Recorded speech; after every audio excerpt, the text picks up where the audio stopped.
নমস্কার বন্ধুরা, কাজল ভিলেজ কিচেনে সকলকে স্বাগত জানাই। রোজকারের মতো আজও রান্নাঘরে চলে এলাম। আজকের রেসিপি প্যাকেট দুধ দিয়ে কিভাবে পারফেক্ট মিষ্টি দই করবেন সেটাই আপনাদের সঙ্গে শেয়ার করব। তার জন্য প্লিজ প্রথম থেকে লাস্ট পর্যন্ত ভিডিওটি দেখতে থাকুন, আশা করছি বেশ ভালো লাগবে। তো চলুন তাহলে এই গরমের সময় মিষ্টি দই কিভাবে পাতা যায় শুরু করা যাক। তো এখানে দুধ গরম হতে বসিয়ে দিয়েছি। এখানে আমি 500 গ্রাম দুধ নিয়েছি, প্যাকেট দুধ নিয়েছি, যেটা প্যাকেটের আমুলের যে দুধটা হয় সেটাই নিয়েছি।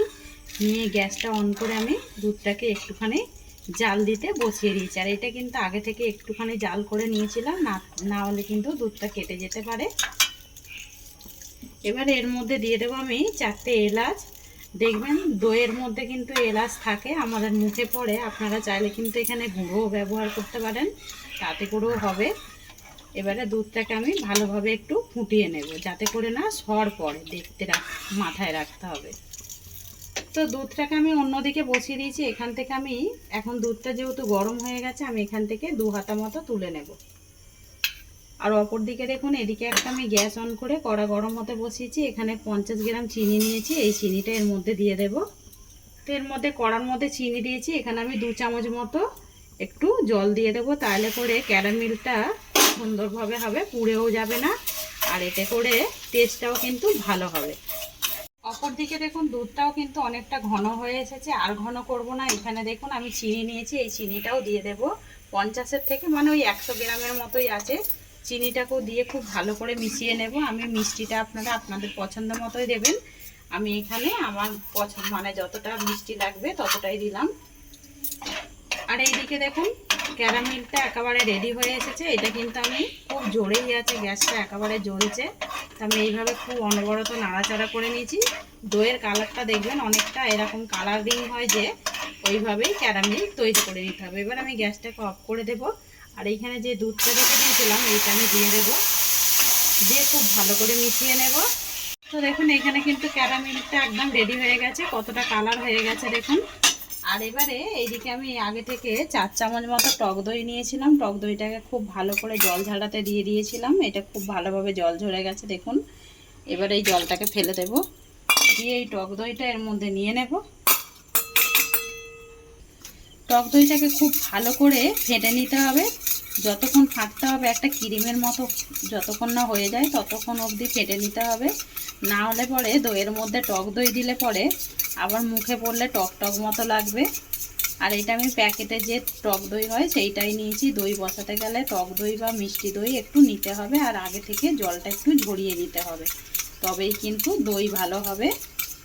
এবারে একবার যদি দই বসানো হয়ে যায় তা থেকে একটুখানি করে সরিয়ে রাখলেই কিন্তু দই আমরা খুব সহজেই বাড়িতে বসিয়ে নিতে পারি। আর দেখুন অপর দিকে যে দুধটাকে আমি ভালো করে জাল করে নিয়েছি, দুধটা কতটা ঘন হয়ে গেছে দেখুন। এবারে এখানে আমি দিয়ে দেবো যেই চিনির ক্যারামেলটা তৈরি করেছিলাম, এইটা দিয়ে দেবো। আর সবসময় মাথায় রাখবেন একটু দুধটা ঠান্ডা হয়ে গেলে দেবেন, নাহলে কিন্তু কেটে যাবে। আমি এর আগে একবার যখন করতে গেলাম কিন্তু তখন আমি দুধটা একটু ঘন মানে গরম দিয়ে দিয়েছিলাম বলে দুধটা কেটে গেছে, আমি ফেলে দিয়েছি। এবারে খুব ভালো করে মিশিয়ে নিতে হবে এই ক্যারামেলটাকে। আর দেখুন দুধের কালারটা কতটা চেঞ্জ হয়ে গেল। আর দুধটা কিন্তু এরকমই ঘনত্ব রাখতে হবে। আমি এখানে 500 মানে প্যাকেট দুধ নিয়েছি আমুলের, ওইটা কিন্তু মেরে আমি 300 গ্রাম করে নিয়েছি। এবারে খুব ভালো করে ক্যারামেলটাকে এইভাবে দুধের সঙ্গে পাইল করে নিতে হবে। আপনারা চাইলে কিন্তু এটা গুঁড়ো দুধেরও করতে পারেন, এতে করেও হবে। আর এই দেখুন এখানে যে টক দইটাকে খুব ভালো করে ফেটে রেখেছিলাম, এইটাও আমি এই সময় দিয়ে দেবো এর মধ্যে। আর সব সময় মাথায় রাখবেন দেখুন আমি হাত ডোবাতে পারছি এরকমই, মানে দুধটা গরম রাখতে হবে যাতে করে হাত ডোবানো যায়, না হলে কিন্তু দই দিবার কারণে দুধ কেটে যাবে, তখন কিন্তু একেবারে হবে না, দই বসানোই যাবে না, দুধটাই নষ্ট হয়ে যাবে। এবার আমি এটাকে খুব ভালো করে এবারে দইটার সঙ্গে দুধটাকে একসঙ্গে পাইল করে নিতে হবে, খুব ভালোভাবে ফেটে নেব। খুব ভালো করে দইটার সঙ্গে দুধটাকে পাইল করে নিয়েছি দেখুন। আর ঘনত্বটা দেখুন কতটা ঘন হয়েছে, এরকমই ঘন রাখতে হবে। আমি কিন্তু এই বাটিগুলোর মধ্যে পাতবো। আমি এখানে কয়েকটা কাঁচের বাটি নিয়ে নিয়েছি, আপনারা যে কোনো পাত্রের মধ্যেই পাততে পারেন। একটা স্টিলের বাটি নিয়েছি, এবারে এই বাটিগুলোর মধ্যে দিয়ে দেবো হাতায় করে তুলে, একটু ওপর থেকেই দেবো। ওপরে দেখবেন একটু বুজগুলি মতো হয় যে, ওইটা কিন্তু দেখতেও সুন্দর লাগে। সবগুলোতেই দিয়ে দেব। তো সব বাটিগুলোর মধ্যেই দিয়ে দিয়েছি, আর দেখুন ওপরটা কতটা বুজগুলি মতো হয়েছে। এবার আমি গ্যাস অন করে নেব। আর এখানে একটা কড়া নিয়েছি, এই কড়াটাকে একটু গরম করে নেব খুব ভালো করে। আরও একটা থালা নিয়েছি, এই থালাটাকেও দিয়ে দেবো, দিয়ে খুব ভালো করে একটু গরম করে নেব। তো বেশ কিন্তু গরম হয়ে গেছে। এবার আমি অফ করে দেব, দিয়ে একটা করে বাটি এর মধ্যে আমি বসিয়ে দেব এইভাবে।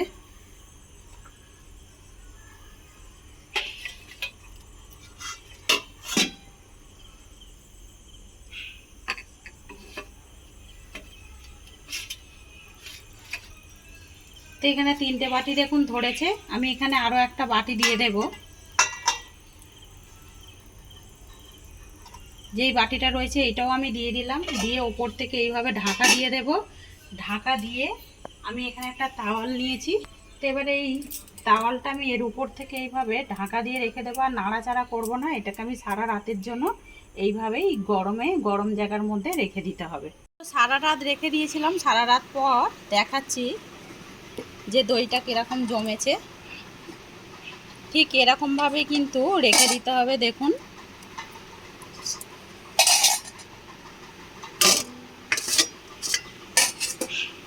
দইগুলোকে এখন অবধি ফ্রিজের মধ্যে দেওয়া হয়নি, আর ওপরটা দেখুন কত সুন্দর জালিদার হয়েছে। দেখুন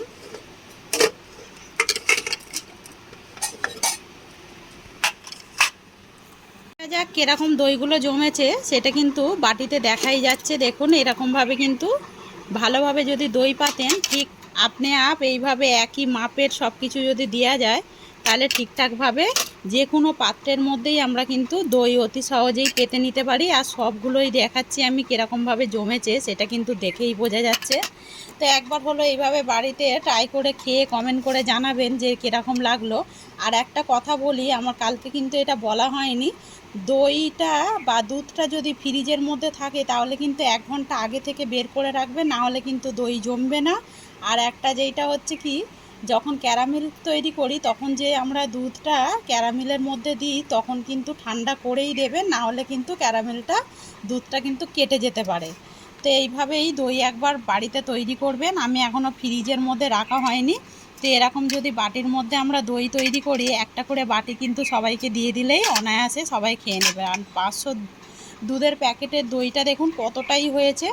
আমি একটুখানি কেটে দেখাচ্ছি যে কীরকম জমেছে, সেটা আমি আপনাদেরকে দেখাচ্ছি কেটে। তো একেবারে পারফেক্ট দই জমেছে সেটা কিন্তু দেখে মনে হচ্ছে। আর দইয়ের বাটিটাও কিন্তু দেখুন কতটা সুন্দর হয়েছে। রেসিপি আপনাদের কীরকম লাগলো এই গরমের সময় এরকম দই বাড়িতেই পারফেক্ট কিভাবে জমাবেন, তৈরি করে খেয়ে কমেন্ট করে জানাবেন। যদি ভালো লেগে থাকে একটা লাইক করবেন, বন্ধুদের সঙ্গে শেয়ার করবেন, আর এই ছোট্ট চ্যানেলটিকে সাবস্ক্রাইবার করে নেবেন। আমার এরকম নিত্য নতুন রান্নার জন্য পাশে থাকা বেল আইকনটি প্রেস করবেন। সবাই সুস্থ থাকবেন। ধন্যবাদ। আবারও নতুন ভিডিও নিয়ে ফিরে আসবো।